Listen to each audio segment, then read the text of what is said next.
دریاپور گاؤں میں رات کے وقت ایک عجیب سی خاموشی چھائی رہتی تھی۔ سورج ڈھلتے ہی لوگ اپنے گھروں کے دروازے بند کر لیتے۔ کہتے تھے کہ پرانے برگد کے درخت کے پاس ایک بھٹکتی ہوئی روح روتی ہے۔ پورے گاؤں میں صرف ایک شخص تھا جو رات بھر جاگتا، گلشیر گاؤں کا چوکیدار، وفادار اور بہادر۔ ایک رات جب پورا گاؤں سو رہا تھا، گلشیر نے اسی پرانے درخت کے پاس ایک سفید سا سایہ دیکھا۔ وہ ایک عورت کی روح تھی جس کا چہرہ دھندلا اور آواز میں گہرا درد تھا۔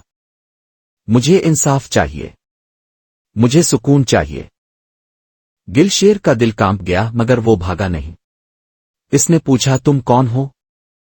اگلی صبح گلشیر نے چچا حمید سے بات کی۔ چچا نے کہا وہ روح زہرا کی ہے جس کی شادی زبردستی ایک ظالم زمیندار سے کر دی گئی تھی۔ اس نے درد بھری زندگی سے تنگ آ کر خودکشی کر لی۔ تب سے وہ روح انصاف کے لیے بھٹک رہی ہے۔ اگلے کچھ دنوں میں روح کا غصہ بڑھ گیا۔ گاؤں کے جانور غائب ہونے لگے۔ بچوں نے خوابوں میں ایک روتی ہوئی عورت کو دیکھا۔ لوگ ڈر کے مارے گھروں سے نکلنا بند کر گئے۔ گلشیر نے فیصلہ کیا کہ وہ روح کا سامنا کرے گا۔ اس نے لالٹین ہاتھ میں لے کر روتی ہوئی روح کے سامنے کہا، میں تمہیں سکون دلائے گا، مجھے بتاؤ کیا کرنا ہوگا۔ روح نے کہا، جہاں میری قبر تھی وہاں ایک گناہگار کا مکان بنا دیا گیا ہے۔ جب تک وہ مٹی واپس نہ ملے مجھے سکون نہیں ملے گا۔ گلشیر نے پنچایت بلائی۔ چچا حمید نے گواہی دی۔ سب نے مل کر وہ مکان گرا دیا اور زہرا کی قبر کی جگہ دوبارہ بنائی۔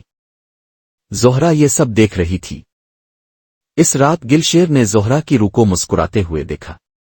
شکریہ، اب میں جا رہی ہوں۔ اور وہ ہمیشہ کے لیے غائب ہو گئی۔ گاؤں میں دوبارہ امن آ گیا۔